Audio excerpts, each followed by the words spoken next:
Hello and welcome back to the BattleHawk BlastCast. It's a weekly podcast where we discuss BattleHawks players, game recaps, and XFL news. I'm your host, Stone, and with me, as always, now, because always is 2 weeks, is our co-host, Travis. Hi, Stone. How are you doing today? Oh, I am just dandy. It sounds more natural every episode, Travis. Every episode, it gets better and better. And, Yeah. It's gone up from the first one, so... Yes, and if you didn't listen to our first podcast, that's fine. This is actually only recorded 2 weeks after. Week 1, we didn't get a chance to do until a few days ago. So week 2 is far more relevant, but we're even coming up on week 3. By the time this goes out, will be like a day before the game itself. Few things to note. From our last episode, there was some stuff we said we'd research before we came back for this week. I did just want to update you on those. We had a few questions left. We were contesting the amount of money that was originally invested into the XFL in order to get it stood up for the first 3 weeks. I was saying $500 million, and that seemed high. You had said that seemed high, and I agreed with you. So I looked up the source on that. It turns out that was a report in ESPN in June of 2018 where Vince McMahon said he planned to invest $500 million for the first 3 seasons. Right. So how much he actually invested, I'm not entirely sure, but that is where we got that number. It wasn't just some insane stuff, and $500 million was a lot to be wrong about. So yeah, it was. It was. You said it, and I was like, that sounds right, but it also sounds like it's a lot of money. I knew how much, like, money-wise they were paying players and stuff like that, so I wasn't 100% sure if $500 million was the right number there or not. Yeah, so that's what he planned to invest. The actual amount I did not find. And then another thing, we were asking about how the quarterbacks were drafted. Pretty easy. Just on the Wikipedia for the XFL, I found this excerpt that teams were given 90 seconds to make each pick for all their drafts, not just quarterbacks. Each XFL team's manager/coach submitted a list of their preferred quarterbacks, with the league assigning one quarterback to each team prior to the draft as a, quote, tier 1 quarterback. If multiple teams requested the same player, the league resolved any disputes. So it sounded like it was mostly issued by the XFL, but you kind of got a wish list. Yeah. For lack of a better term they were put on. I do want to point out there, the one thing that's interesting to me when you look at who got allocated to who is, so they had like all 8 of them in a regular draft is what they called it. And then they had like a supplemental where there was another 3 quarterbacks taken. And Josh Johnson, who is the Wildcats' starting quarterback, is probably the most sought-after quarterback of the entire list. And I'm assuming he got taken in that just because they weren't sure if he would actually play in it or go back to the NFL. So they were just like, we'll take a chance here, see how it goes. But just want to throw that in there. Yeah.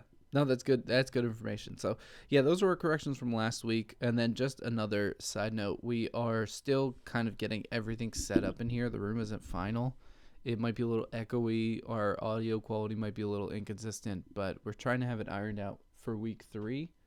But with the time I'm going to need to edit 2 episodes this week, it might be more likely that week 4 will be a well-oiled machine. So hang on with us.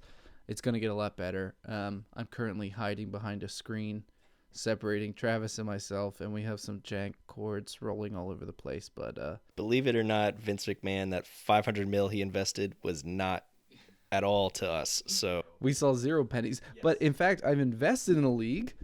I'm very excited because I'm currently sitting here in a BattleHawk shirt. I'm very excited. It looks fantastic. The quality of the material is great. I think this is like 40% cotton, so I'm planning on it shrinking. But they've definitely accounted for this because, like, it's a large, but it's pretty tall. Right. And I think they've accounted for some shrinking in the material. So I have worn this shirt for an hour, and strong recommend for me if you're considering some BattleHawks merch. Yeah, when I went to buy it, it does say on there that, like, if you want a slimmer fit or something, to go a size up. Just because I guess they are already expecting shrinkage. Aren't we all, fellas? Aren't we all? This episode is also going to be a lot tighter than the last one because of our introductions of the last episode. It went a little long. Don't expect that to be the length of the entire thing. And just to emphasize that point, let's get right into the Week 2 game recap because we've been waiting to talk about this. A lot of emotions in this game. The reason this podcast is started was because of this game. Yeah, not because I felt like I had a lot of things to share about the game necessarily. Is because we got so mad, and I think somebody said, you guys should just start a podcast about it. That's exactly what happened. There was a lot of anger, not just between the two of us, but pretty much everybody else that was sitting there, except for the one fan who might have been a fan of the opposite team and also doesn't watch football. But I wouldn't say he was a fan of the opposite team. I would say that he was slightly more attracted to the opposite team. Right. And didn't care what was happening until he found out his team was winning and then was shit-talking us the entire time. Yeah. And I don't know if you would notice, but the window on making a podcast for the beginning of the BattleHawks season had closed.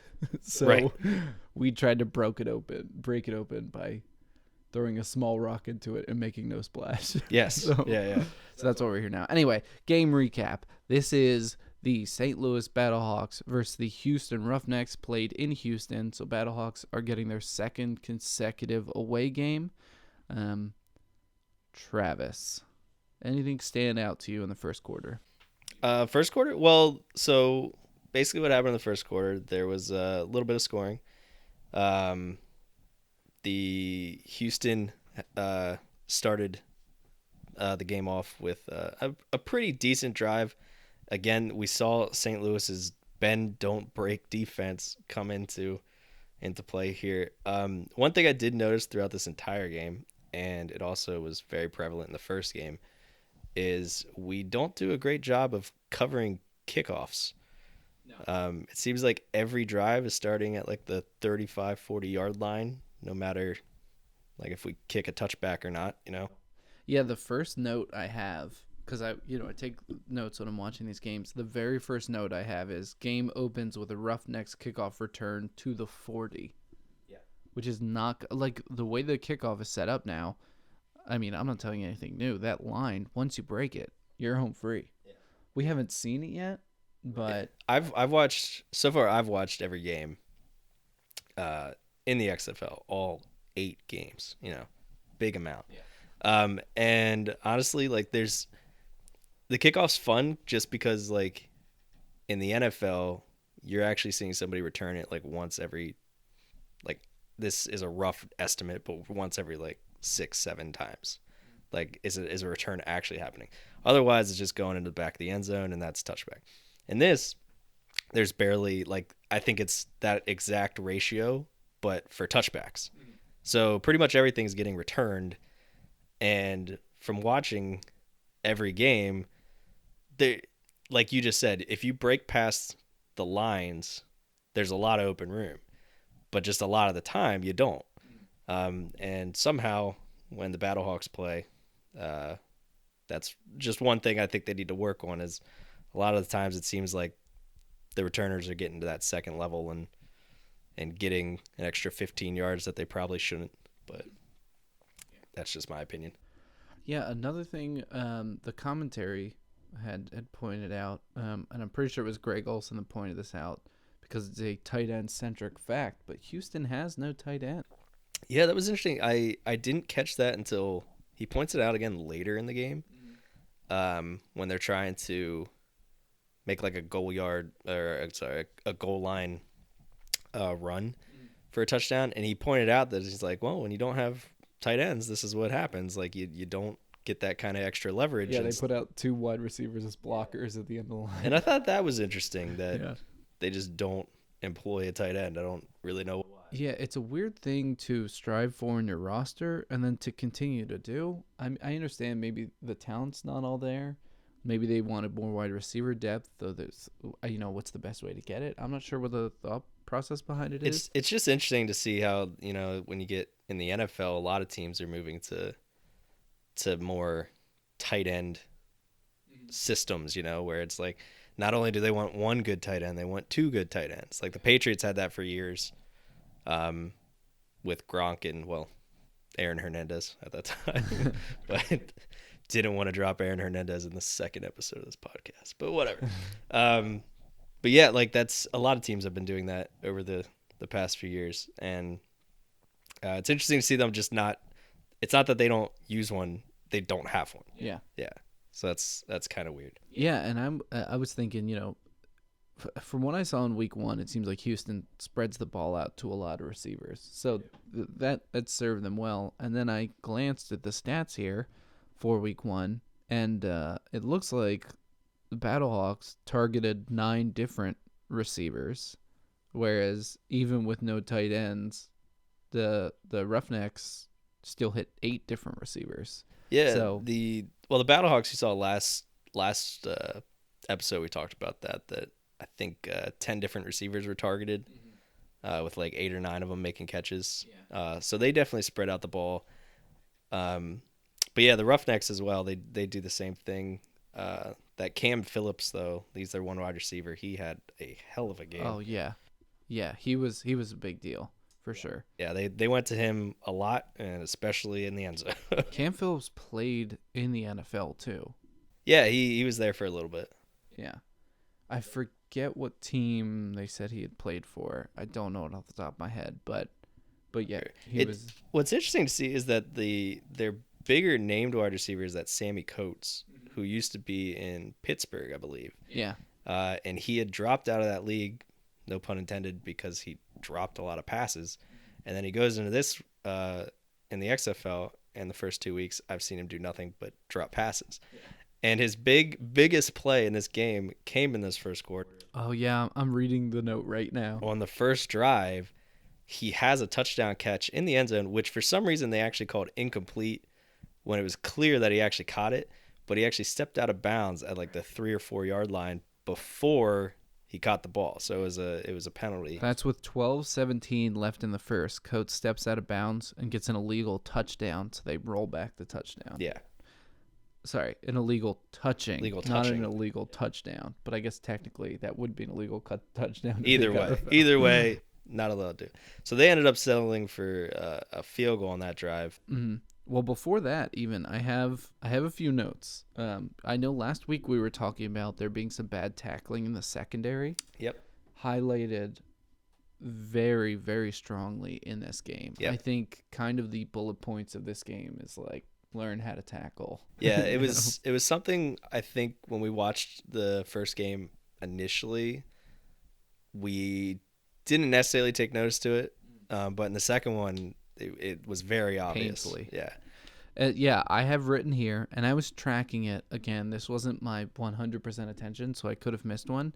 But in the first 10 minutes, St. Louis never actually tackles anyone. They either push people out of bounds, or a receiver or runner falls and they tag them, or the receiver or runner steps out of bounds voluntarily. For 10 minutes, I did not see a St. Louis tackle. Interesting. Like an actual tackle. It was all people who were pushed out of bounds, stepped out of bounds, or gave themselves up, or were at the bottom of a pile that were tagged. Or technically, I guess some are considered tackles. But They still get points for tackles for all of that, but there was never a person wrapping another person up and taking them down to the ground for the first, what I saw, 10 minutes of the first quarter. And that was baffling to me. Huh. Another thing I noticed, in contrast to our last game, for the first 3 minutes, and I thought this was a big deal because I guess, I don't know, it highlights a gameplay change they were trying to do with their defense, but in the first 3 minutes, we tried 3 different blitzes, and I do not remember seeing too many blitzes in week 1. It seemed like we had really good running defense in week 1, but it was mostly just like anticipating the run, not like, going in on a line. I feel like part of it was probably because Houston's quarterback, Philip Walker, or PJ. Yeah. I'm going to keep calling him Philip because that's what I know him as. It's not on purpose, actually. It's just I instinctively call him that. But I feel like part of that might be because in week 1 he was very explosive. It was, I think part of that, like the blitzing, what you were talking about. I think part of the reason they tried that is maybe just to make him get down on his feet and, just not be able to sit in the pocket. Little did they know. Little did they know. I mean, I tried to count how many times when I went back and rewatched this game, I tried to count how many times I thought I had him, like they had him sacked and he got out and was able to make a play somehow. And I lost count.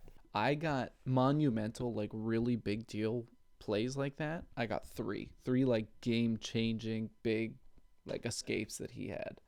Because when we were watching it on the day of the game, I mean, I think we all jumped up, started cheering, and then next thing you know, he's running for 12 yards. And it's like, what the heck? I made a point multiple times to say, all right, I'm going to stop cheering until he's on the ground. And I kept doing it. So it was like, you can't help it.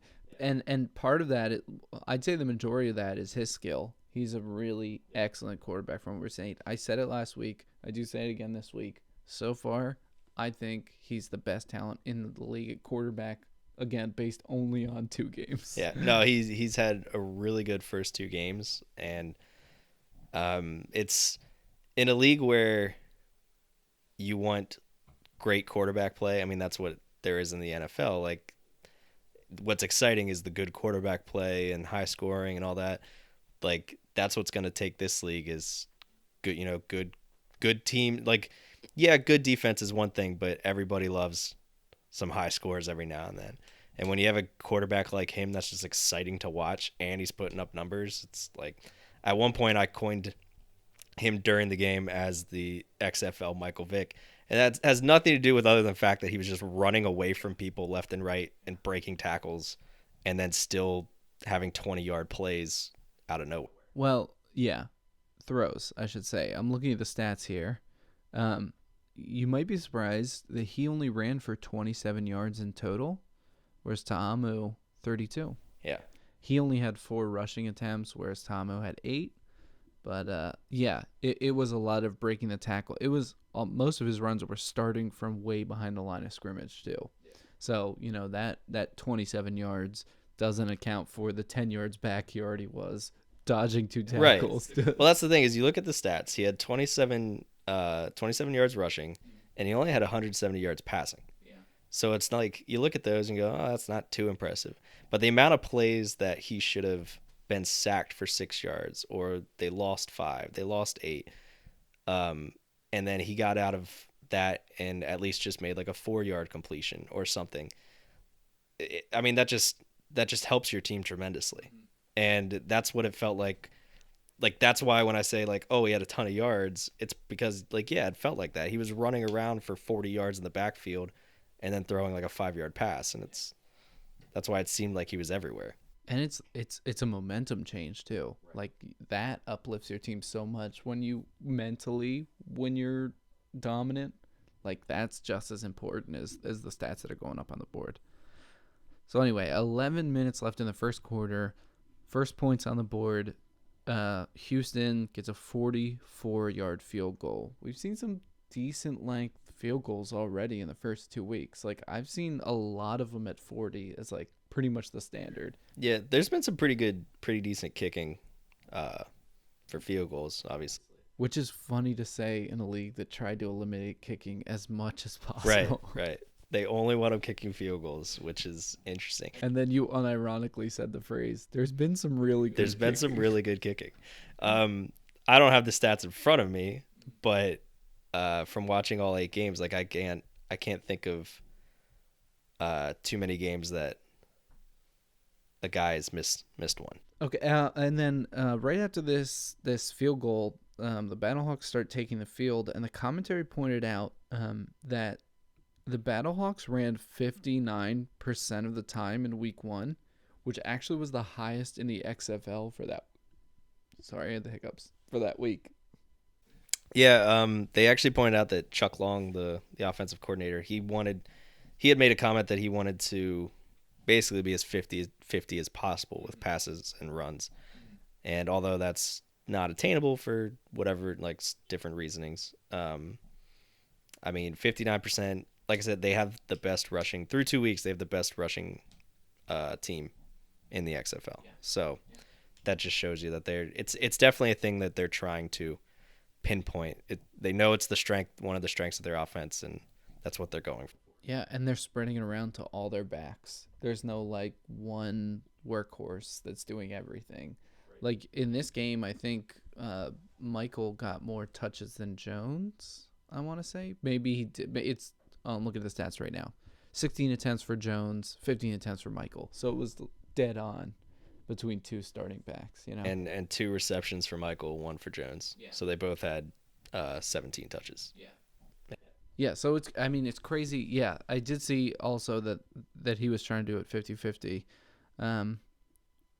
Another thing I wrote down, because we were talking about it so much in week 1, I thought it was worth pointing out. In the first drive, Ta'amu loses the snap. Remember there was that bad snap that went right by him? Yeah. He picks it up and reacts so quickly. He ends up getting a total gain of about 6 yards. But his reaction time, like what we were talking about in our last discussion, like his cool, calm, collected demeanor of like, not letting it get to his head. I think that's so evident in plays like that, with how quickly he reacts, and he's reading the defense coming toward him, and he still turns it into a net positive. Yeah. I mean, it shows you, like, again, it's back, if you go back to the first game, he had that snap where it wasn't even looking, went right past him, and it's 10 yards behind him as he starts running for it, and then he just calm, cool, collected, picked it up, threw it to the guy in the flat. He dropped it, which is fine. Yeah. Like, he would have lost a good amount of yards. But he was only about a yard from the line of scrimmage at that time, but even so, there was a guy right on him. But yeah, I think that just speaks to Ta'amu. As soon as I saw that, I was like, man, it's stuck through from week 1 to week 2. Yep. I mean, we're talking about spreading the ball around. The big play in that drive is Mumphrey. He gets a 20-yard catch. He's not even a main receiver. I mean, how much did we hear from him in week 1? It was all Pearsonell and it was all Washington, but Mumphrey wasn't a big name, and he managed to pull out 20-yard catch, which is, I mean, watching it in the play, it felt like, Houston went down, they made some moves, they ended with a field goal, so momentum was on our side, and this just kind of picked it up like St. Louis was building a lot of momentum for this drive. I honestly thought this was their best drive of the game. Mm-hmm. It was their first one. Obviously, as we'll go through the rest of the game, like until the second half, they did not play nearly as well offensively as they did on that first drive. And it really, like, I felt good about it when they did it. It felt like they were setting the tone really well, and then all of a sudden, just they didn't do any of it. The rest of that first. You want to talk about setting the tone? The drive ends. They're at 3-15. Yep. He throws it to Jones. No, I'm sorry. It was a run. Jones runs the whole way. It was a short pass. It was a short pass. It was like a 2-yard. Yeah, it was like a screen pass. Yeah, you're right. Normally I write that down, and I didn't, and now I've failed everywhere. Yeah, it was a screen pass to the right, and he on 3rd and 15, they ran like was it 25 yards for a touchdown down the right side. At least 15. Yeah, touchdown to the right side, and like does a great job. There was a really good block for him, and I don't remember the defender's name at this time, but he had a really good block that really saved him. Like, he had already gotten the first down just fine, but then the block let him go the whole way in with no issue. Yeah. But yeah, Jones was looking really good at the beginning of this is how the first drive ended. Momentum was definitely in our favor. And then what do? We go for 2. And what do? We don't get it. Yeah, how do you think that ends? It was tipped. The conversion failed, so it's 6-3 in St. Louis's favor. In that drive, I was keeping track because they were saying, how they wanted to keep it about 50-50. 6 runs and 5 passes. The little asterisk next to that is one of those runs included Ta'amu saving a bad snap. Yes. I don't think that was a designed run play, but it was still something. And then one of those passes was Jones getting a short screen. Yeah. So you could have flipped those and it would still be 6 and 5. So, yes, about 50-50 on each of them.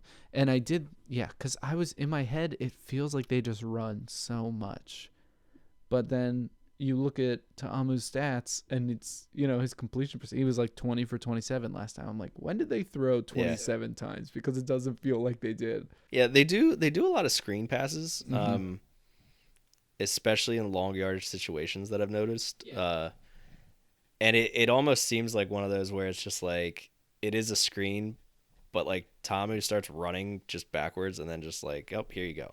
And but they did that uh, here for the touchdown, and in week 1 they did something similar. I can't remember what the down and distance was, but I think it was like third and like almost like a 20, and they ended up almost getting the first. Oh yeah, that was Pearson L's big. Yeah, and but they do they do a lot of screens on that I've noticed, at least on some pretty long yardage third downs, which a lot of teams do, and it's just one of those like, oh, we don't really have a play for 20 yards or play for 25 yards, so it's like let's throw out a screen there and see the where Madden it gets us. strategy. Yeah, so it's worked for them so far. Yeah, in the first few games. So the note I have right after this is something you talked about right at the beginning of this, but this kick return by Houston, 35 yards. Yep. Like first one was 40, second one's 35. We need some special teams action here because they're starting to get some big returns. I also noted that, and this can't be right, this has to be a typo. It says 460. I assume it's 450 left on the clock. St. Louis does their first ever tackle. So, what's that? 10 minutes and 10 seconds into the first quarter, we finally have our first official tackle, but that is overshadowed by the fact that Houston got a big 33-yard gain in that play. And this is where you can't help but see Walker's talent already showcased on this drive that they have. Yeah, he's got, like I said, he's got the legs to run away from stuff, but he's got a hell of an arm. He's very accurate when he throws it, which is obviously also huge. But yeah, he's nice to watch. He's fun to watch. Yeah, that's for sure. 3:45 remaining in the first. It takes at least 2 defenders to tackle a single running back. Again, poor tackling from what I was praising in week 1, which was our run defense. Now all of a sudden it feels like it's gone backwards, And then Cam Phillips gets his first touchdown, Houston, with little to no coverage in the back of the end zone from a beautiful sidearm throw by P.J. Walker. I mean, seeing the replay, I think that's the best play of week 2. Yeah. P.J. Walker's sidearm touchdown right around that defender.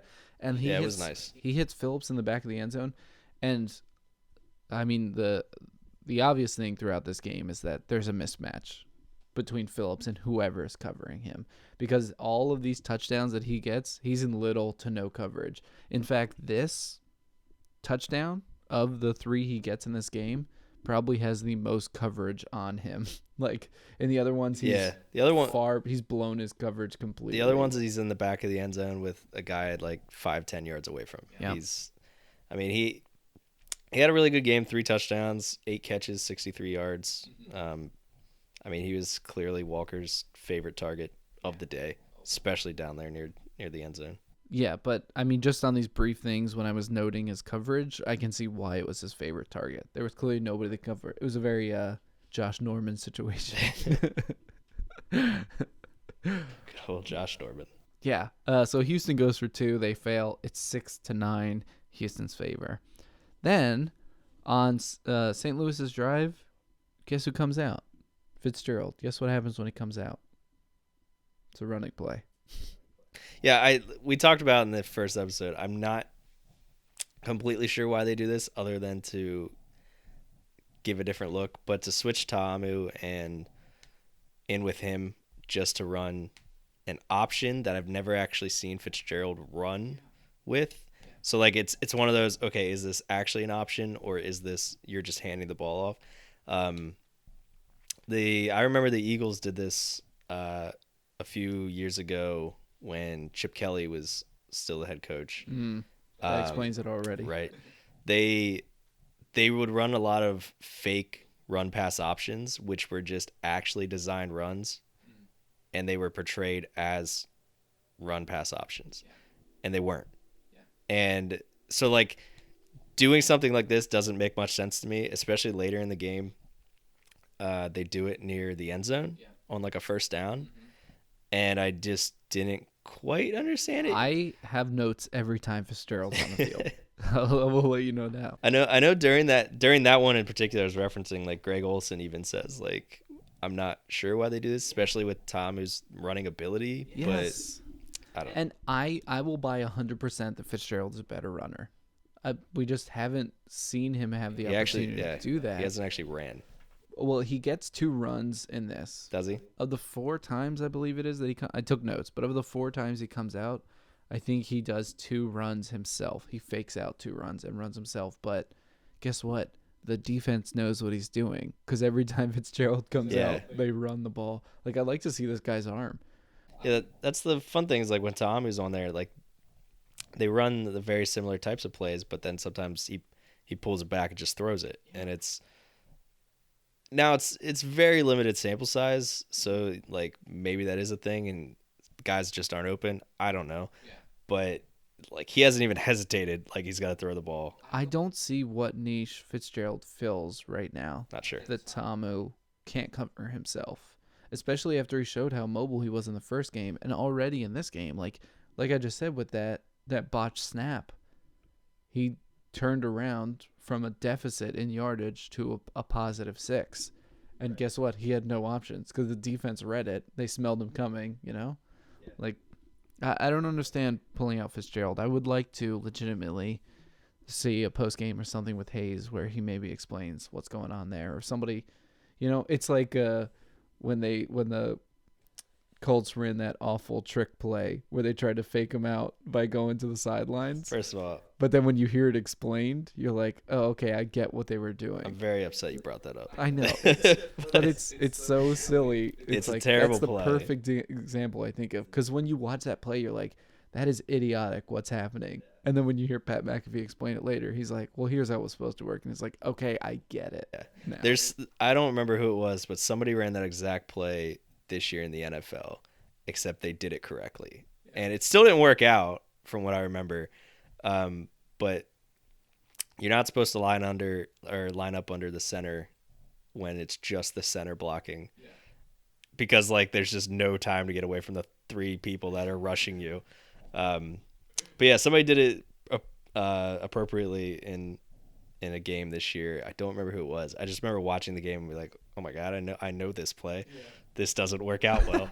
And it didn't, but for different reasons. It just didn't work in that one. Whereas in the Colts form, it was a dumpster fire waiting to happen. Yeah.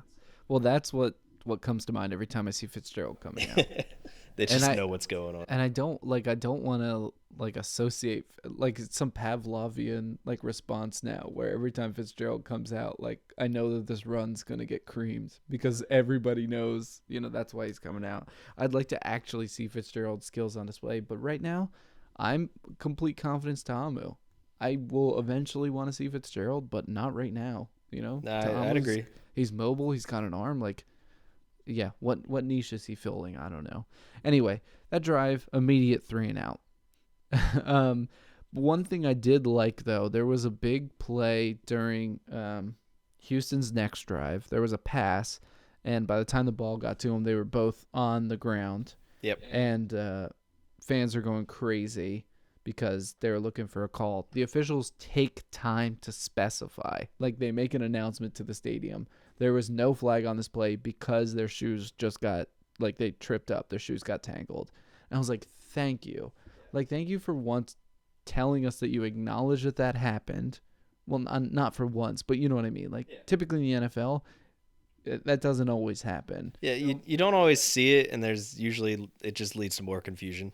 Yeah, usually in the NFL, officials only make statements like that when it has to do with, out of bounds, then they're like, oh, yeah. Okay, that's why there was no call. But in this one, I like that point of clarification that they went out of their way to say, But that's when there was 20 seconds left on the clock in the first. So we're into the second quarter.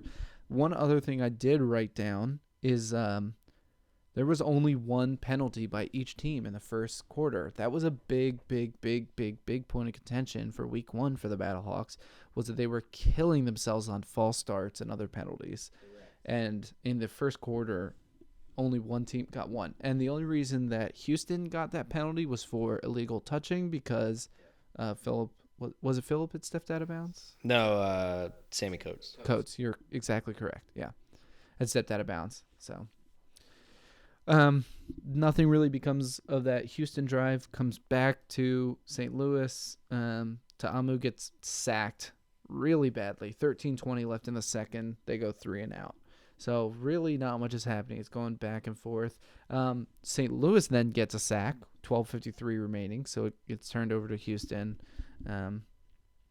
One thing I had noted specifically is just after that play, with 12:25 remaining, there is a Houston receiver completely open. There are 3 BattleHawks around him, but with so much space between them. It's like playing zone defense in Madden, where it's like, okay, the AI has not detected this player yet. They're in this perfect like trifecta between 3. I was like, what? Like somebody's got to. I know you're playing zone and not man, but there's 3 of you around this guy. Like, I think the only reason like he dropped the ball that play, like that's the only reason it didn't turn into something huge.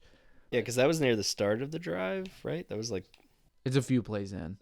Yeah, that was after the sack. He was right in the center of the field, and it was like dead in the center, like a 30-yard gain if he catches the ball, and he just straight dropped it. That's the one thing that like, and I made the comment when we were watching the game that you don't like to see if you're watching the games. However, if you're a fan of the team that like he dropped against, let me rephrase that. If you're a fan of the team on defense and the guy drops the ball, you're just like, okay, great. You get to breathe. Yeah, because it's like you don't see it a lot in the NFL. You see it some, but here in the XFL, like you see it a little more because these guys aren't used to catching the ball every single time that the ball's thrown to them. But yeah, it was definitely like a sigh of relief. Just like, oh, thank goodness. You know, yeah, thank God. But I'm very pessimistic when I watch games because I'm just so used to the Giants disappointing me every week. For example, this season, 2.5 months of straight losses. Fair. But so when I see stuff like that, then I can only see like the flaws. Like I already was not happy with our secondary after week 1.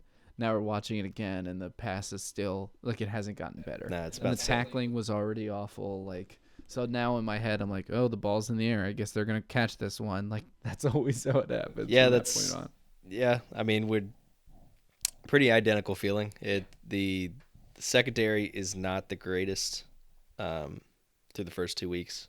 That's for sure. No, let's get Norman. There's no way the XFL would pay him enough money to play. He's just excited to not be flanked by constant beer commercials. Yeah, pretty much. Okay. This is a sad one, but 10-10 remaining in the second. Houston interception, and they make it the whole way to the 1-yard line. The thing that bugged me the most about this play, though, was Ta'amu had that perfect passer rating just before Of course. Just before that interception. He nailed all his completions. He already had a touchdown. Like, he was looking really good. Yeah, and so then the unfortunate... Sorry. There was only one guy covering it. He just read his eyes. So what had actually happened was he got hit when he was throwing it. And it kind of threw it off a little bit. I think he was open. There was a guy behind him, which is where the ball ended up going to.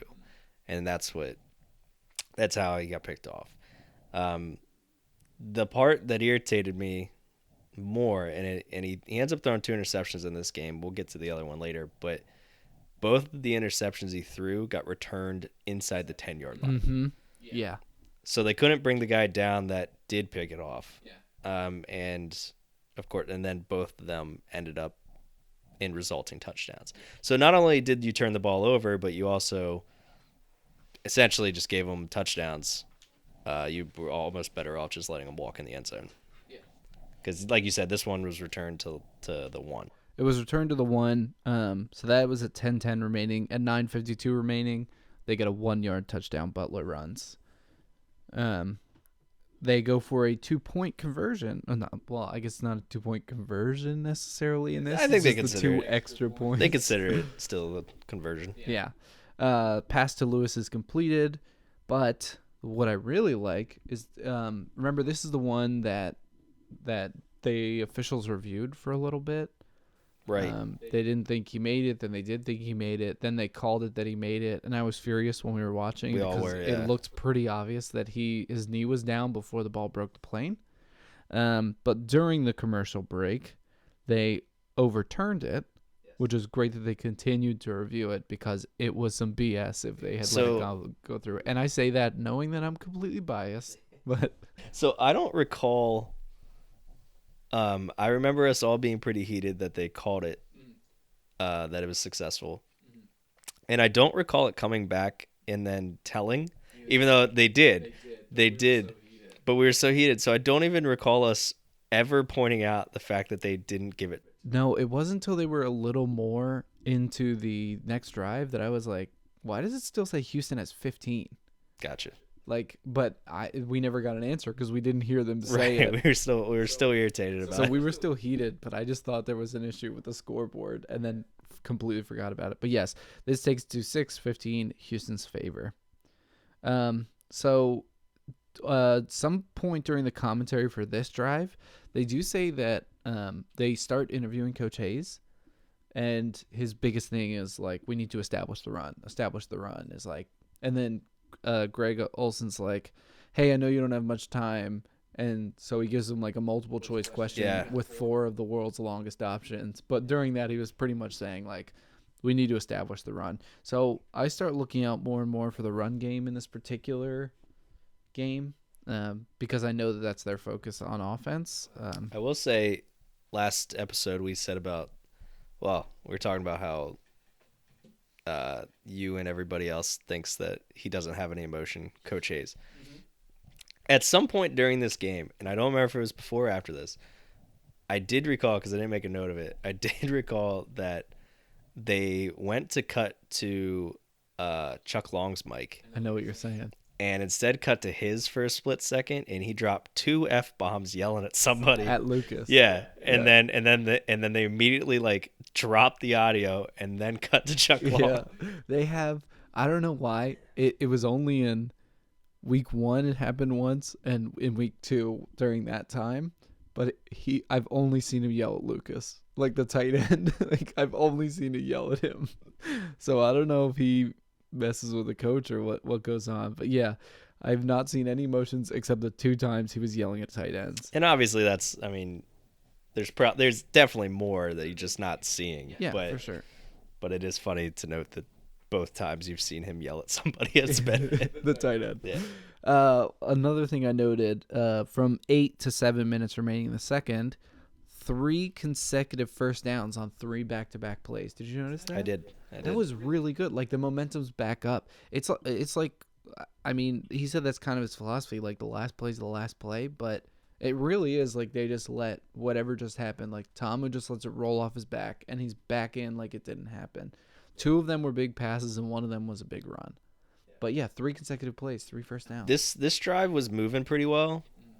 It did not end well. But when I'd said the first drive of the game was their best, it's because they moved the ball, they didn't really have any penalties, they weren't being stopped, and then they scored a touchdown. They still moved the ball a lot of the times, but there was still some issues, and didn't score occasionally like they do at the end of this drive. 100%. Well, one thing to note about the end of this drive, you keep referencing 5:45 remaining.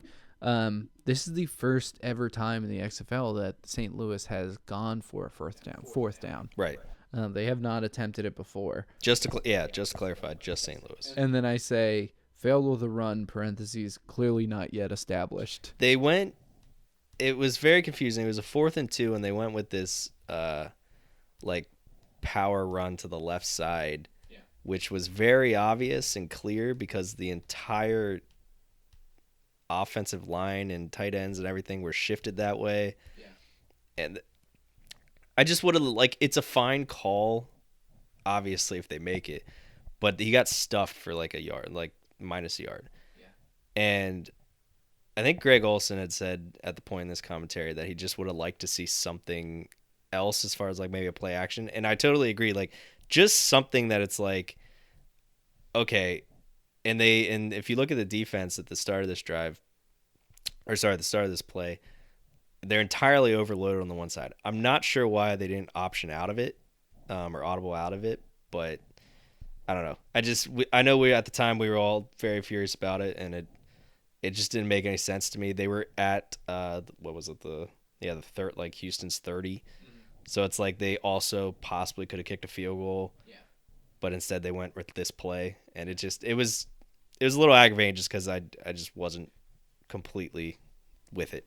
Yeah, all the confidence I have in Ta'amu in week 1, it feels like I was the only one feeling it in week 2. Like, it didn't seem like the versatility of Ta'amu was really being utilized in this game at all. Like, I don't know, like you said, I mean, they're trying to establish the run the whole time. Ta'amu can also run, but then they bring out Fitzgerald to do specific running plays, or they're not properly reading the coverage when it is time to run. Yeah. Like, give him an option. I think Ta'amu is a good enough quarterback that he can distinguish between when's the appropriate time to throw, when's the appropriate time to run. Just give him a play with options, you know? Yeah, I completely agree. Yeah. So, big play for Houston. 3:53 remaining in the second. Walker breaks 3 tackles and still runs for a first down. Again, I hate watching it, but it's a beautiful play if you're a Houston fan or any. I mean, anybody. It was exciting to watch because when I rewatched it, I was still like this, like he should have been tackled there. He should have been tackled there. And he ended up getting only 11 yards. He ran for like 40, but it's breaks 3. And one guy was on him, and he shrugged it off. Another guy went kind of low, and I think he juked out of it. And then the third one was close to the first down marker, and it was just a bad tackle. Right. He kind of like dove sideways at him sideways at him instead of wrapping him up, and then ultimately Walker ends up with the first down. And then 1:53 remaining, we have the second Phillips touchdown. Completely broke coverage. He's in the back of the end zone. It looks like he's alone, like he was waiting there. I know he wasn't because it was the end of his route, but yeah, he was open. There wasn't anybody. In real time, it looks like, you know, he may as well been like tucking himself into bed. He was there for a while. But they go for a 1-point try. It's a failed catch. It's 6:21. So the interesting thing with that is at the end, at this touchdown, he actually takes his helmet off. Yeah. And like celebrates, and he gets a 15-yard penalty, which is monumental in the XFL compared to the NFL, where you get a 15-yard penalty in the NFL. It's assessed on the kickoff. This one, it's assessed on the try. I think you have the option in the NFL, but anyway, so like it brings back your extra, like your 1-point attempt from being at the 2-yard line to the 17. And I know we were talking about when we were watching the game, why wouldn't you just go for 3 then? Yeah. Because go it's at the 25 compared to the 17. Like either way, you're pretty long there.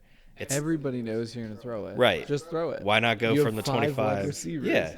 Yeah, I didn't quite understand it. I know it's semantics, but it's like, why wouldn't you just? And at this point, it's 6-21. Like, yeah, that's a big lead, but nobody's going to accuse you of running up the score when there's. Oh no, it's the second quarter. Yeah, you already took a 15-yard penalty. Just go for it. There are some baffling extra points in this game. There's a few. But more so in the league right now, because nobody, like, what's your percentage of making a 1 point? What's your percentage of making a 2 point? Is it worth it to just go for a 2 every time? I think people are just trying to get used to trying to figure it out. I don't think people are, in my head, like, 2 is the standard. Like, why is it not go for 2 every time? Yeah, especially I don't know because if I'd then go that for 1. also mixes it. Like, when you're at the 2-yard line, it's either going to be like a short pass, like to the outsides, or it's going to be a run. So you know what to cover. But then the second you move it up to a 5-yard line, then you have, you know, some actual routes that can be run. So is it going to be a pass or is it going to be a big run? Like, what's going on? And I think, I don't know. It just, to me, going for a 2-point as the standard seems like the way to be. Yeah, I'd agree. I don't, because I think the thought process is, like, if you're at the 2, you can run it in, but if you're at the 5, you can't. So I think the thought process is when you're at the 2, you kind of open up the run or the pass. But I think a lot of people also just think that it's easier to score from the 5 than the 2 because you do have just more room. So I don't know. I think the first few weeks you'll see people still trying to figure it out. Like, I mean, the first 3-point attempt was attempted by DC when they were winning 27-0 in week 2. Yeah. And when they asked the coach Pep Hamilton why he went for it, he was like, "Well, we don't get a lot of times to run this, so we might as well try and do it now in a game." In a game situation. And they were like, "Oh, you didn't think about running up the score?" And he's like, "No, didn't even cross my mind." Like, yeah, it's like, when else are you going to try it other than when you need to try it? So, yeah, I think you're just figuring out that people are still trying to figure out what plays to run in these situations. They might have some already put in, but then are realizing that it's just not working. I don't know. Because obviously, as we've seen with St. Louis, they haven't gotten anything yet at all. So I think they're like 0 for 6 or 0 for all. Yeah, 0%. I think is just the best way to put it. All right, yeah. Well, so Tampa Bay is also 0%, but that's a lot of reasons. That's for a whole different reason because they haven't scored a touchdown yet. Yeah, Houston ends up getting the ball back with 53 seconds right before half. And then on this kickoff, again, number 58 on St. Louis, and I forget his name. I didn't write it down. He gets a second penalty for an illegal block in the back on a kickoff. Yeah. It's insane. Like, what? Yeah, so this irritated me. There was a lot in this game, whereas the first game when we had a lot of false starts and stuff like that, they seemed to shore that up a little bit. But in this game, it seemed like on our punt returns and really any type of kickoff, we always seem to be shooting ourselves in the foot. Yeah. Mm-hmm. Yeah. All right, halftime happens. Not a lot happens in the third. At 9:50 remaining, I say Fitz. He's in again. Guess what happens? A run. 8:56 remaining. Pearson L. Touchdown. 1-yard catch. There's really not much to say about it. It was kind of textbook. Yeah. But... yeah, this was a good drive. Nothing like too exciting. It was a pretty long drive, like 10, 12 plays, something like that from the get-go. They ran like 6 minutes off the clock. Like, it was a good drive to come out of the locker room. The stats at the end of Houston's next drive from this is like time of possession for St. Louis is like 12 minutes or something like that. Yeah, and Houston's nothing. And you'll see that the entirety of the game. Yeah. The possession stats are ridiculous. Yeah. So we go for 2 points. Guess what? It failed. Because he was sacked, I should say, in this particular try. 7:30 remaining. 4 guys to take down Walker. It takes 4 guys to finally take him down. Happened a few times. 6:40 remaining. Fitz comes out. Guess what happens?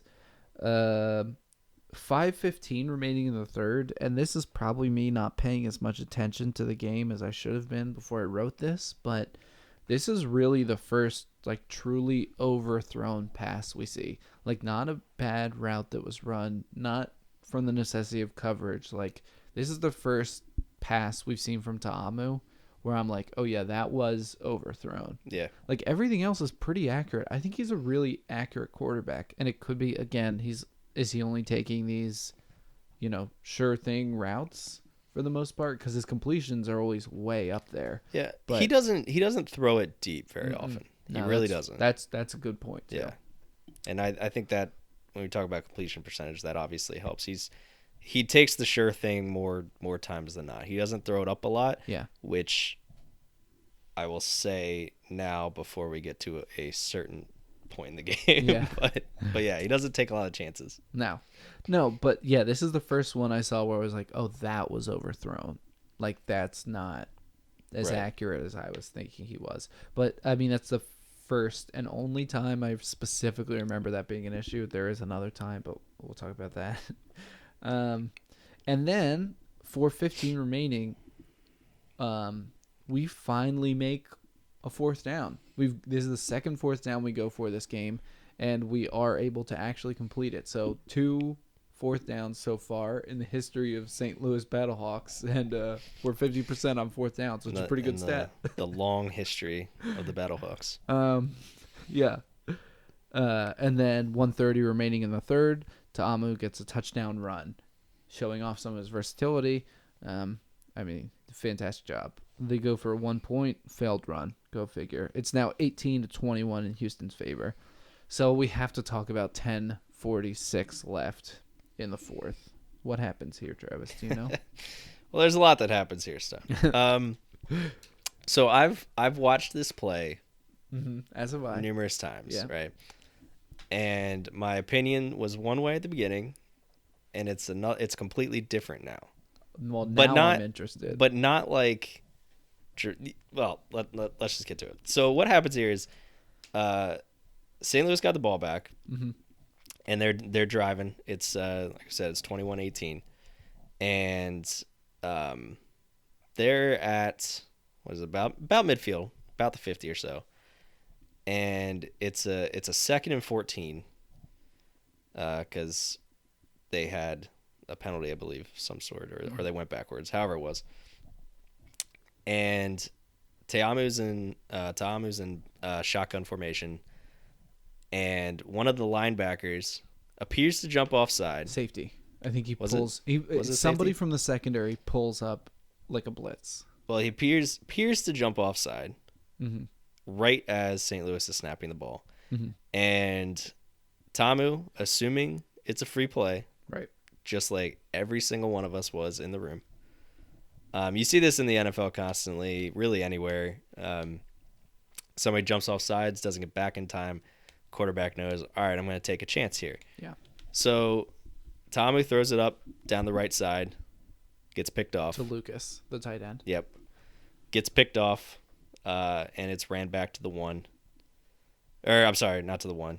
First one was to the 1. This one gets ran back to like the 6 or something like that. It's within the red zone. Yeah, and there's no penalty thrown, nothing. So obviously our first initial reactions were offsides. Yeah, nothing's called. In fact, Ta'amu's on the field motioning for a flag, looking for it because, and a lot of people on the line are looking for it because they know he jumped. Yeah, you know. Yeah, and I even said when it happened, like before he's throwing it, I had said free play. So did I. Everybody in our room was like, "Oh yeah, it's a free play, obviously." And then he throws it. A lot of chaos ensued. This was the point in the game where the entirety of the house was just dejected, and even though it wasn't over, it just felt like it. It's kind of got sucked away. Yeah. So my obvious instant reaction, and for like a day or two after, was that we got screwed there. Yeah.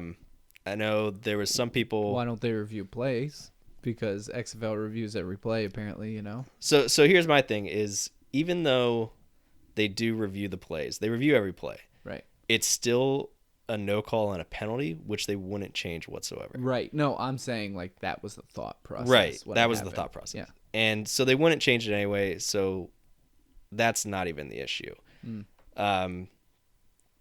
So my issue actually then, when I started thinking about it more and more, is actually with Ta'amu. Yeah.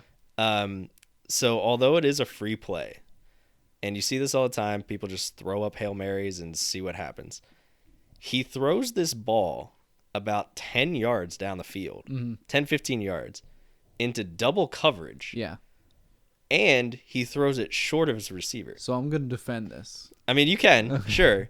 But like, I just have an issue with, if you think it's a free play, why is that the throw you're making? I'll tell you exactly why. I want him to throw that because the receiver is still running down the sideline, and he throws a jump ball. Yeah.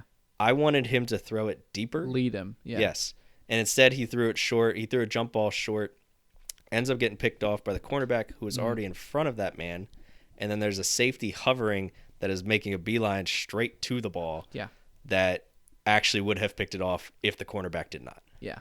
Yeah. So the way you worded it, I was going to defend it, but what I will say is until you amended it to say, why did he throw it that way? Not why did he throw That's it what I there? meant. Yeah. Because the reason he threw it to the tight end because he was the receiver that was the farthest out. It's a free play. It's do or die. Now, why he didn't lead him? Yes.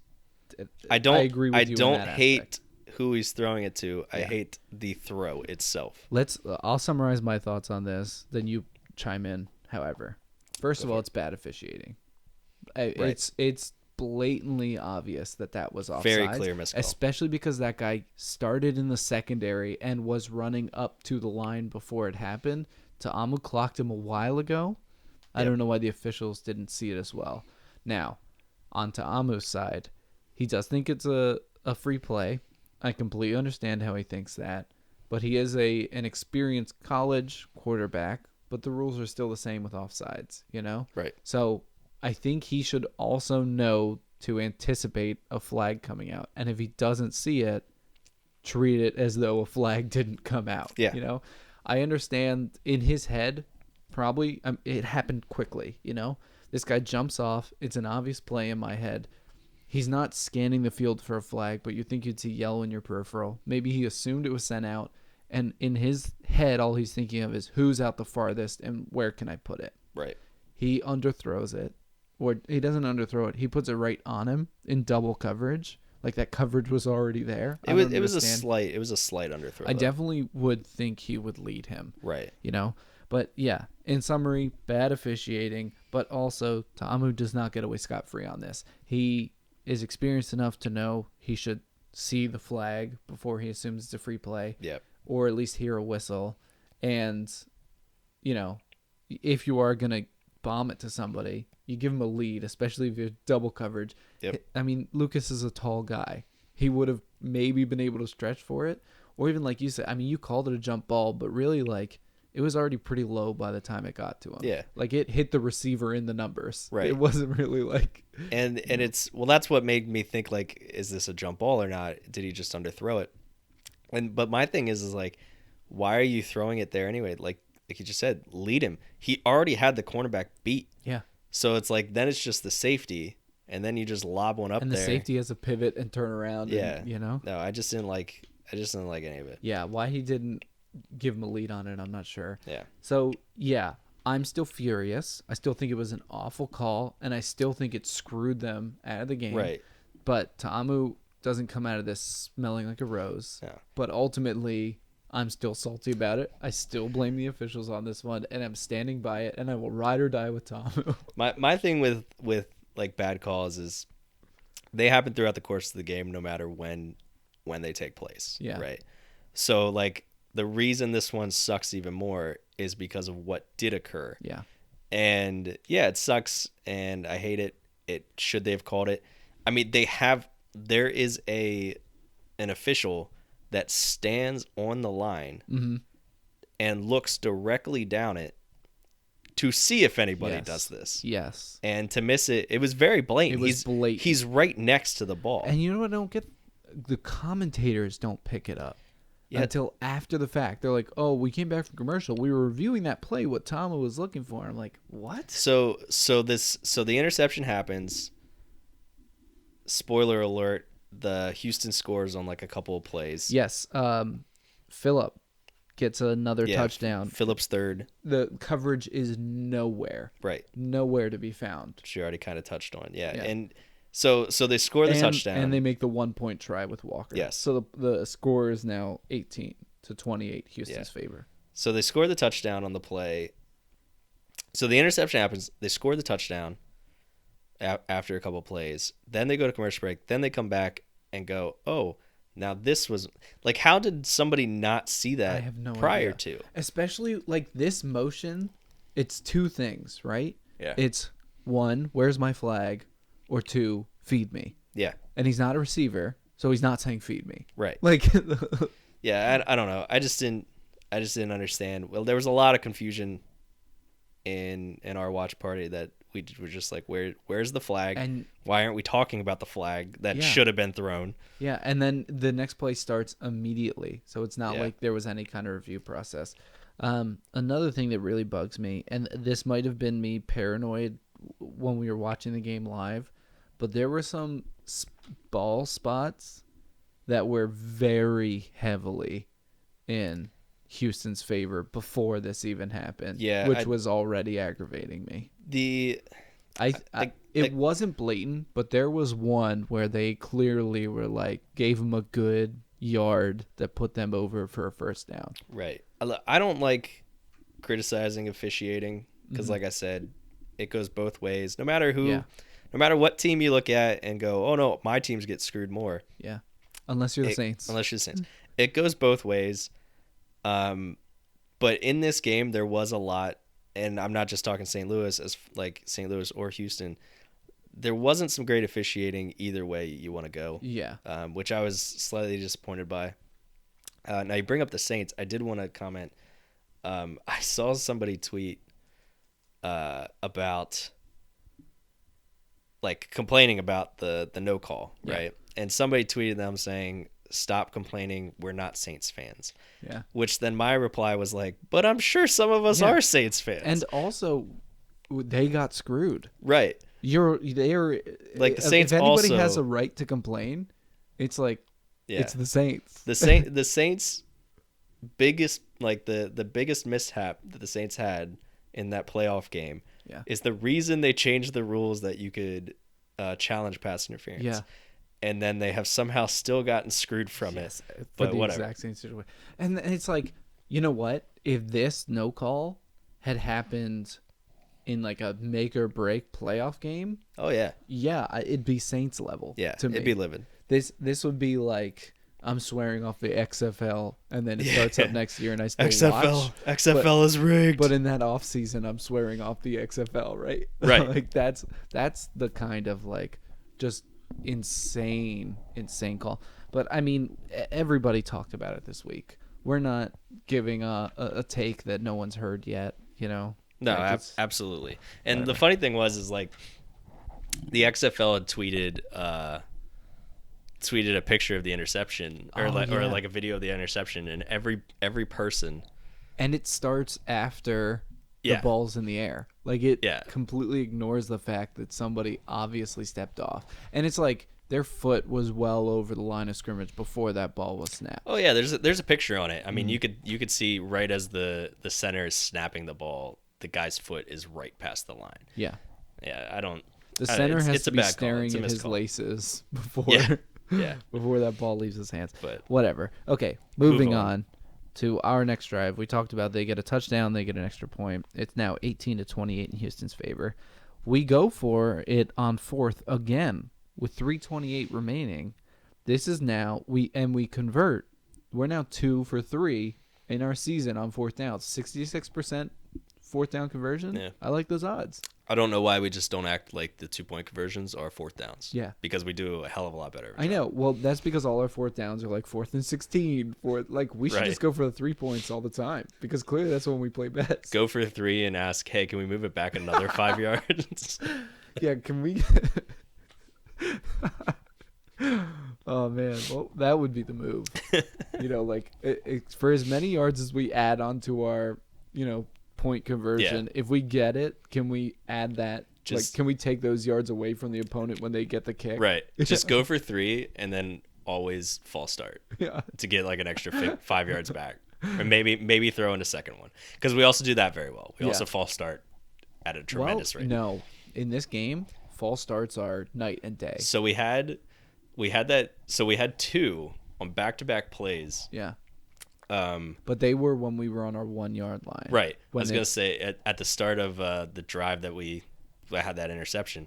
So we started at the 1 and then they false started to the half yard line. And Greg Olson's like, well, the ball can't get much closer to the goal line here. So that's why they did it. Ta'amu was trying the hard counts there. Yeah. And it's very... it's low risk, high reward. No, yeah, absolutely. So those 2 I actually do forgive because Ta'amu was specifically trying to fake people, and he just happened to have faked his own line. And it was like, I think it was the right guard, and then it was like the left guard.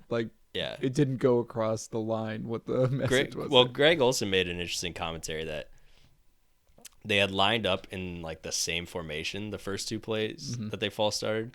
And then the third play, they came out in a different one. In the gun. And he's like, I'm pretty sure that it was a run. And then from the false starts, he's like, I don't trust the lineman at the current moment. Yeah. So he's like, I'm just gonna throw out a pass and call it a day. Yeah, and I'm glad we relied on it. And also, like, he was wrapped up letting that go while he was going down to Amu. Yeah. But granted, we only got 6 yards, but that was enough room to breathe. Like You got to get it past we were off to the races. the half-yard line. Yeah. So those particular false starts I don't count because they were specifically going for a hard count. It just happened that. Well, they don't hurt your penalty yardage at all. Like exactly. That's why we only had I think we had 60 in this game. Yeah. But only 1 yard of that is on 2 false I'm saying, starts. Jay Hayes really drilled it into him this time. I guess it's the offensive coordinator, not the defensive. But yeah, they got a lot better about their false starts. Let's say that. Let's see. So I mean, the drive really just happens. I mean, it's the drive we need at this moment, but the momentum's already killed at this point. Like, we get down to the opposite side of the field. We go for it on this 4th down, 1:41, and it turns into a touchdown by Washington. It started as a 4th and 11, and it ends with touchdown Washington. Well, there was a play. They got a first down first. Oh yeah. And then the touchdown. And then, sorry. Now the touchdown's the 4th 11. Yeah, the touchdown was so surprising because it started as just like a throw to the left, and Washington missed a guy or broke a tackle or something, and then he was gone. And that just went. Yeah. And it was like, oh, he's a nice gain. Oh my God, it's a touchdown. Nobody was near him for some reason. We were losing it watching this. Yeah. And I really did think they had a big chance at coming back, but then they didn't declare an onside. And the thing that bugs me the most about this touchdown is they go for a 1-point attempt.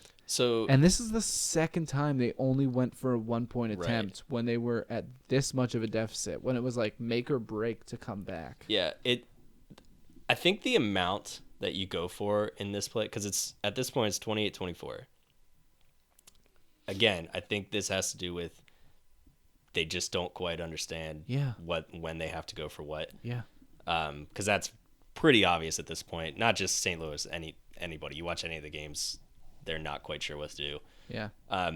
Going for 1 did not make any sense to me. Yeah. 2 or 3, whatever. 2 is the obvious move to me. Yeah. 3 is we're rolling the dice and this better turn out. Yeah. But if you get 2 or 3 in this moment, you need a field goal to win.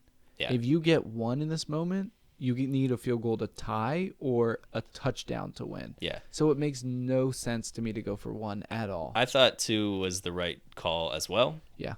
Because 3 doesn't get you any closer than 2 would.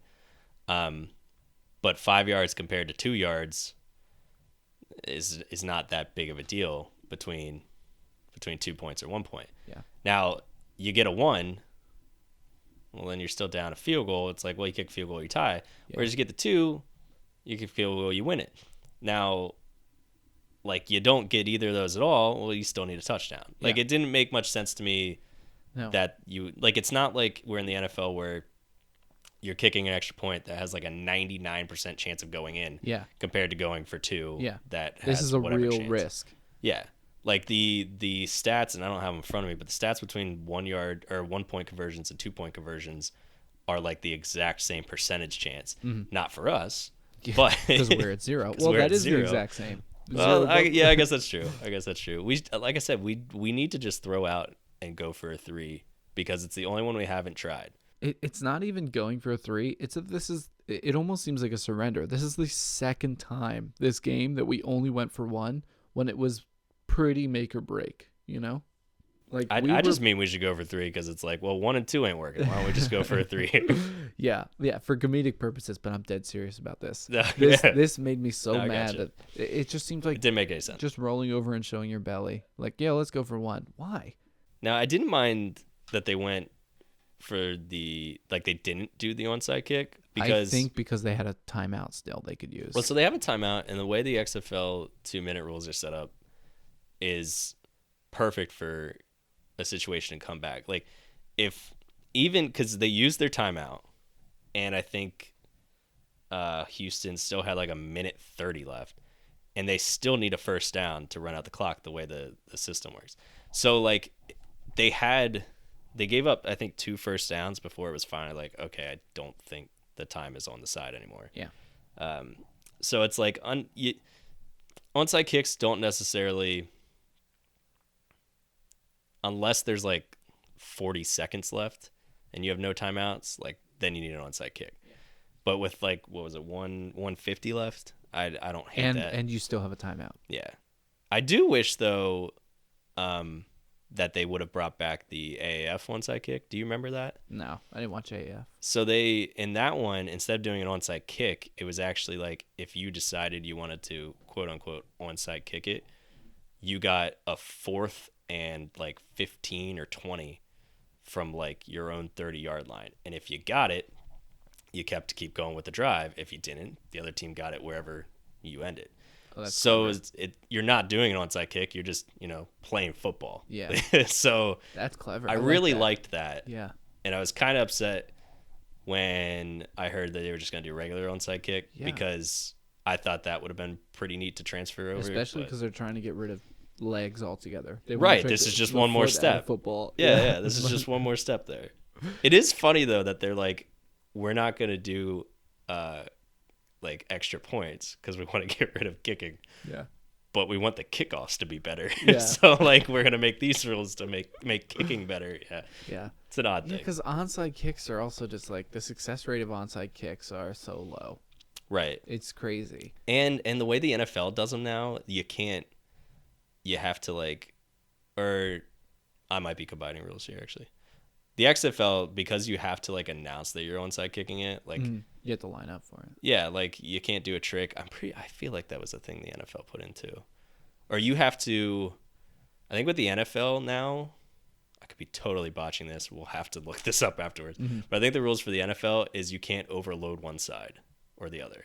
So I think like the equal amount of people have to be on both sides of the kicker. Oh wow, I don't. So like it just makes onside kicks even like less possible. Yeah. So just put all your wide receivers there. Yeah, it's. Yeah, I don't remember. That's the thing. It's been so long since there's been an onside kick that's memorable in the NFL because all of the last ones have been right into the defense's hands. Yeah, right into the receiver. I mean, the one that everybody remembers, sadly for me, is the one the Saints did in the Super Bowl against the Colts. Yeah, that's like and it was after halftime. Like it wasn't even like they needed to do it. It just. They did it, and it was like, but I'm pretty sure they got rid of like you can't surprise people with them anymore. Yeah. Well, I mean, what you were just saying with the AAF rule, that sounds great. I loved it. They did it. They only actually did it like a couple of times because the league only lasted 8 weeks and only 4 games a week. But it was really exciting. The first time they did it, somebody like threw like a 40-yard bomb and got it and went on the. I'm into kept that. Going. I'm into that. XFL, consider it. XFL, strongly. if you're listening. Vince McMahon. I don't think you're listening, but that was just putting it into the universe. I'll talk to Andrew Luck's dad. That was just some hippie nonsense. Where if it exists in the universe, maybe there's a way it'll find it. It's to Vince McMahon. Some Oprah wisdom. All right. I know Vince looks at those wrestling dirt sheets. I'll throw on there somewhere. Anything to say about this game recap? Because I think I got my piece out. I think we hit most of the talking points. I mean, we talked about what I wanted to talk about, like the big play in the game was clearly the missed offsides call. Yeah. Which I think that killed it. I think that killed the game. And it's not so much the interception. It was the interception that got returned to the 6. Yeah. Like I had said about the one that went to the 1, like you just can't have those big of returns off of turnovers like that. Yeah. And that's just what killed them, because then Houston scored touchdowns on both of those drives off the interceptions. And I mean, there's at least 12 points, I think 13. I think they scored the extra point there. And they rolled over on the conversions. So it's not like they were going to make it. Yeah, that's a tough thing is you look back at it and you go, man, if we just would have gotten a couple of those conversions, like this is a different game. Yeah. But all right. Well, we have a little bit of news to talk about, and then we're going to talk about our predictions for week 3. How's that sound? Sounds good to me. Cool. Yeah, first thing I want to talk about, last week we briefly talked about the ticket sales number and them all hovering around 17,000. I found the Reddit post, and this is kind of immediately after week 2 had just finished up. But the average attendance was 17,454, and the total amount of live attendees was 69,818 for week 1. Week 2 average attendance went up to 19,072, and the total 76,285. So there was a big rise in the week 2 totals. Now, that a big part of that is that Seattle had a big attendance of 29,000 people in it. Yes. It real just depends on the locations, but it was cool to see that week 1 was so consistently 17,000, and this has gone up. Now, also to say that DC only had 15,000 and LA only had about 15,000. So, I mean, there's a difference in the size of the stadiums, but at least now we know what to expect. Because obviously for their first few games, it's when the league's going to be its most popular. No, right. Yeah, like obviously Seattle Stadium is much bigger than like what DC's is with. Like DC's is a soccer stadium, whereas Seattle hosts the Seahawks on a regular basis. Yeah. Now they didn't sell the upper ring. Yes. So I don't know like what total they did and didn't sell, but yeah, it's really, you were saying earlier, like it's helpful to know how much was actually available to sell rather than like just these straight numbers. But I mean, regardless, it is cool to see. I mean, Seattle is an NFL Network team. Like, it's cool to see that even another team within their same like market is still getting this much attention. Yeah. You know? I completely agree. Yeah. And you had something that you wanted to tell me. Oh, right. So I have news. Okay. This happened, let me see the date on this. Yesterday. Was it yesterday? Yeah, it was yesterday. So this is big XFL free agent news. Stoner, are you ready for this? Do you have who this might be? Yeah, do you have any idea who this Josh Norman. No. Oh, dang. Think more fiery. Is it? It's not Antonio Brown. Oh no, it's not. Oh my God, my heart stopped for a second. No, so the XFL actually tweeted at this person directly, saying, "Hey, we noticed you haven't chosen an XFL team yet, so we figured we'd help you out. What are you thinking?" And they put on a GIF of this man with different XFL hats just flashing by. You know, he stopped the GIF, and then that's what's team he chooses. Right? Uh-huh. This gentleman is the one known as Guy Fieri. Oh my God. So I have seen, because I follow the XFL on Twitter. Fieri. Like I said, he's a little more fiery, you know. So since this has happened, there's been multiple interactions between him, the XFL, and various teams and fans. Oh my God. Of people making their own memes of like him in different XFL hats, different XFL things, like just different themed things. And it's hilarious so far because he posted a thing and was like, you know, I haven't picked one yet. Recruiting starts now. I'll pick one Saturday. Really? Show me what you got. And so since then, people have just been tweeting at him random things. And I think like the Defenders right now are trying to throw their name in with like diners, drive-ins, and dives. Oh, clever. And Defenders. Clever. And yeah, it's been an interesting thing to see unfold. That's so funny. Far. I love the amount of like higher profile people that have been into the XFL. But I think ultimately what we can take from that is that we can expect an expansion team in Flavortown. In Flavortown, yeah. Coming up next Flavortown, season. USA. What would they be? The Flavortown Fietis, obviously, would be the perfect that would make XFL sense. name. That would make sense. Yeah. Or just fire. Yeah, it came to me while I was saying Flavortown. Like, the ultimate alliteration is to make it after the man himself. Yeah, no, it makes sense. And just his hair is just the logo. Yeah, the logo. Not his face, just his hair. Can you imagine that on the helmets? They like design the helmets to look like his hair from every angle. So it's like the Michigan or not necessarily from every angle, just like the Michigan helmets where it's like they have like the blue Yeah.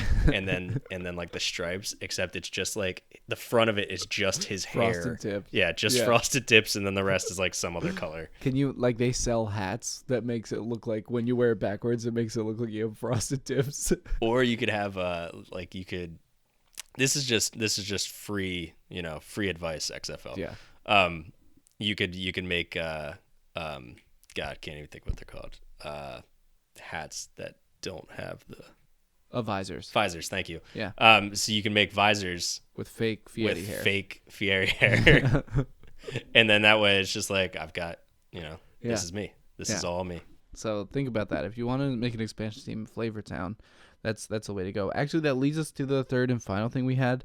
Does it lead us somehow into? Does it segue? Yeah, because the XFL on Fox Instagram account Oh, right. posted a picture, and all it says is what city needs a team. Now, this isn't necessarily news. This is more just like some discussion points for right now, but it does bring up a good question because, first of all, do you think the team needs an expansion right now? Like in the first 3 seasons, do you think the league needs, or even would you want to see the league expand at all past these first 8 teams? Or do you think what the league has going on right now is kind of the best version of it for a few seasons?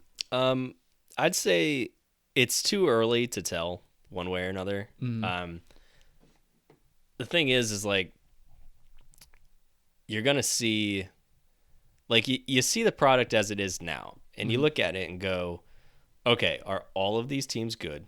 Yeah. And if your answer is yes, then the next question is, okay, well, the people then that are still out there, Yeah. can they then form a good team? Mm-hmm. Because you don't want to bring in expansion teams and then the product's just drowned out, Exactly. So, like, is it awesome to speculate, like, what other cities you could bring an XFL team to? Mm-hmm. Absolutely. Yeah. But you also gotta figure out, like, do you have the talent to fill those teams? Yeah. Because what I said in the first episode, what's going to make this league successful is the product on the field. Yeah. And if you just throw in another 4 teams and then all of a sudden, whereas like now, what would we say? Like maybe 4 out of the 8 teams, or maybe even a little more, are like pretty decent. There's probably only like 1 or 2 that aren't great. I would say 2 are definitely bad. One is Schrodinger's team right now, but then there's like 5 that are good. Right. So, I mean, there's 2 that are great, 5 that are good. Right. So you're talking 5 out of the 8 teams that we think are pretty decent teams, at least. So let's say you add 4 teams. Well, like it's not like that talent's going to be distributed evenly, Yeah. So then you're looking at, well, 5 out of 12 teams are good. Yeah. So it's like, does that help the league that you add 4 teams that just aren't competitive? Exactly. So I don't know. It's fun to be like, oh, where could they go next? Oh, you could put one in Oakland. Oakland's not going to have a team next year. You could put one back there. Like that's what they did with St. Louis. And like, yeah, that's fun to think of. But I personally don't think they need, especially now. Yeah. Right now they don't.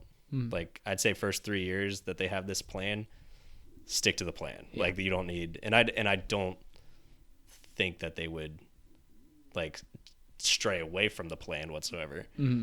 Like if that's the plan to look for new teams or new locations in another year or 2, then sure, look for it. But I don't know. I just don't think we need it. Everything you're saying, I completely agree. When I see this, it is fun to see people speculating, but my biggest takeaway is, do you have the talent pool? Like 2 teams are already experimenting with backups, and 2 teams started out with injuries to their starting quarterback. Yep. Like, is that the league you want to expand upon? And you just didn't mean to interrupt, but you just talked about quarterbacks. Like that's the big thing too, is like it's not so much talent everywhere. It's bad quarterback play. Doesn't matter what your team is. Bad quarterback play can make your team look awful. Yep. And it's, do you still have other quarterbacks out there that can make like 4 more locations interesting? Yeah, my thought is like 4 seems like the number, right? Because that's a whole other division you can add. Right. But in my head, it's like Give it 2 years. You'll have a host of college kids that were sophomore, junior, that have had some playtime, maybe are considering being the starting job for their respective schools, that, maybe think they just need the tape and they need a place to do it. And I think once we see a few more people go from college to seeing the XFL as a viable option in lieu of their senior year, then I think we'll start to get the amount of talent, because I think some people are going to get pulled up to the NFL, at least for tryouts. And we might see some nomad quarterbacks that find themselves out of a job more and more go down to the XFL. So I think the talent pool is going to expand within the next 2 years. And I think by season 3, I think it'd be cool if they experimented with 2 teams. Yep. And maybe do like a 5-team division in the beginning. And then when you can get 2 more teams, then spin it off into 3 different 4-team divisions. You were completely correct, because when I think of all these expansion teams people were talking about, the first one that popped into my mind was San Diego, because they got burned by the Chargers moving so badly. And the Chargers stadium was never massive, but it's the right size market for the XFL, in my opinion. So I think there are a few cities out there that would love to have an XFL team. And I think in 2 years, when the talent pool is big enough, maybe open it up to 2. Because then also, it costs money to stand up an XFL team, but that's where, like we said, we didn't check the exact amount, but in 2018, he was talking about investing $500 million. You might still have some left over to stand up 2 teams, get additional revenue that way, and then build up the league to a more serious, and then that also puts on the table, hey, there's a chance that we might be moving into your city. So, get your views in on the XFL, get used to it, because it could be coming to your city anytime. Right. Yeah, no, I definitely agree. It's like I said, it's fun to speculate, but as of now, I'm having fun enjoying it the way it is, and let's not change it at the moment. Just because what cities are you going to put it into? I think that's the biggest question. Well, I'm a sucker for these non-NFL affiliated cities. And it's interesting to note that 7 of the 8 teams are in NFL teams. Markets, yeah. So they talk about they want to try to hit that market, but they haven't. Off the top of my head, Sioux City. What's going on there for football? What's going on? That's Nothing. the biggest. It's a huge Midwestern market for anything. Yeah, you pointed out San Diego. San Diego's a good one. Although there's weird talks right now about the NFL possibly moving, the Chargers maybe moving back there because they're not doing too hot in LA financially. So I don't know, but yeah, they should have never abandoned San Diego. But that leaves San Diego wide open. They're in the mood for a market. San Diego was die hard. When you look at a lot of cities, and there's still a good mix of non-market fans there. Right. Here in Pennsylvania, they're everywhere. Yeah. There's so many fans of every team right here in Pennsylvania. You've got 2 sitting in this room. And there's, even I'm from New Jersey, so it makes sense that I went for the Giants. But in Pennsylvania, it's already split between the Eagles and the Steelers, but then we're also close enough to DC that there are some Redskins fans. And then if you're north enough in the state, you might be a Bills fan. Right. Pennsylvania's pretty wide open. Yeah, you're close. Well, and you missed there's Ravens there too. Exactly, 100%. Browns, Bengals. Exactly, because if we're you're just that close to Ohio. Yeah. There's very good epicenter of where we are. Not to mention Dallas fans, because they're everywhere. But that's that's my point is that as far as I know in San Diego, it's Chargers or bust from my understanding of that market. So if you put an XFL team in, hey, we're not leaving until the league folds, Right. Well, and that's the funny thing about San Diego is they just assumed when they moved to LA that people from San Diego were going to travel down, and from the numbers, they just haven't. They haven't. They had said they wouldn't. Yeah. And people in LA, their favorite teams, San Diego's bottom of that list. Yeah. LA doesn't want anything to do with San Diego. Well, the LA, when the Rams first, what hurt the Chargers was that the Rams came first, and they were coming back. Yeah. So it's the already built-in fan base they had of the Rams were there. Yeah. They were the first team there. hell, this stadium that they're building is like primarily their owner's project. Yeah. And they're just also going to be in it. Yeah. It doesn't make much but sense. the point is there are markets out there. There is. And I think like you said, there's some that would definitely embrace an XFL team immediately. Yeah. I just don't know as far as play, like we just need it. Yeah. So. Yeah, we'll see the talent pool build up, but I think people are going to start flocking to the XFL from college and trying to just get more on tape, We're already seeing some talented people, but let's talk week 3. Week 3. So we're starting this new segment, and by new, it's, episode 2. Brand new segment. Everything we do is a new segment. because finally we're getting to I wouldn't even call it a new segment. Everybody does this all the time with their friends. Absolutely. What are the matchups? Who's going to win? What are your predictions? Right. So since we're finally hitting a week that we haven't already watched. Yes. Yeah, that's what we decided to do is, just throw out a little predictions. All right. We'll go in order the games are coming in. So I'll throw some at you. So Saturday's games. Mm-hmm.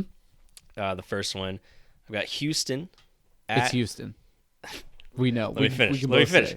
Houston at Tampa Bay. So Houston's 7-point favorites in this one. Well, go figure. So you're obviously going with Houston on this. I feel like, as am I. Even players on Tampa Bay are going with Houston on this.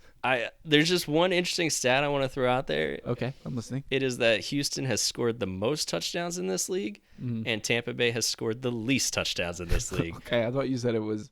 When you said interesting, I had confused it with unknown. Oh, sorry.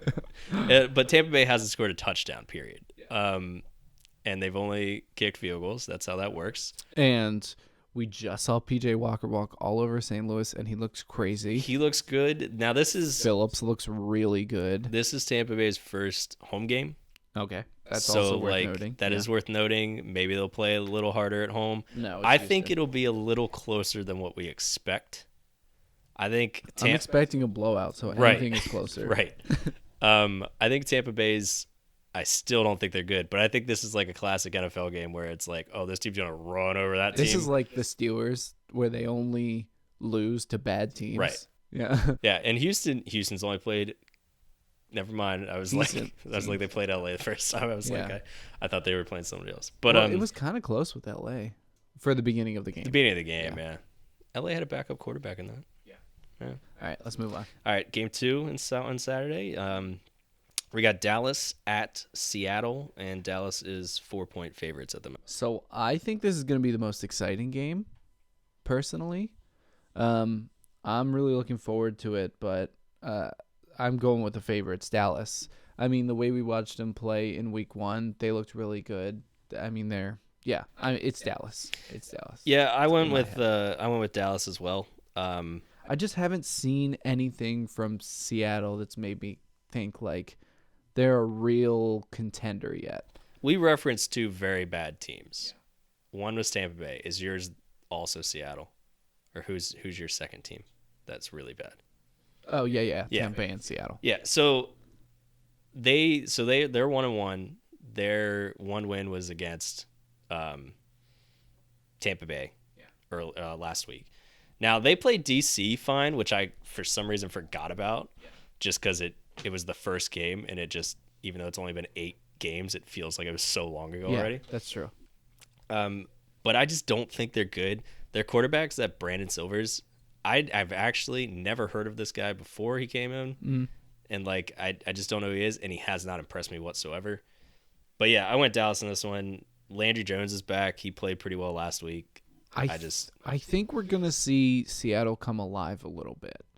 I just have a feeling, I don't know what it is. I'm really honestly kind of most excited for this as to be the closest game. They were losing most of that game against Tampa Bay, and came back. They played decently well, but I don't think that's saying much against Tampa Bay. Yeah, that's fair. Yeah, I don't know. In my head, I think it's gonna be closer, but Dallas definitely gets it. Yeah, only 4-point. They're actually the closest favorite of all Well, 4 games. Maybe so that's that makes why I sense. also think it's the closest game. Yeah. All right, give me the next one. So first game Sunday is New York against our St. Louis BattleHawks. To a sold-out home crowd. Sold out home crowd. First time playing at home. St. Louis is the biggest favorite of the weekend, since I pulled these numbers up at least. The Guardians are a fun team to watch. I won't say they're a great team. I think they're a good team. I think they're decent. They have excellent away uniforms. Those gray and black. Which helps. Yeah. They're on the road. Look, that's intimidating, okay? But they have a confusing mascot.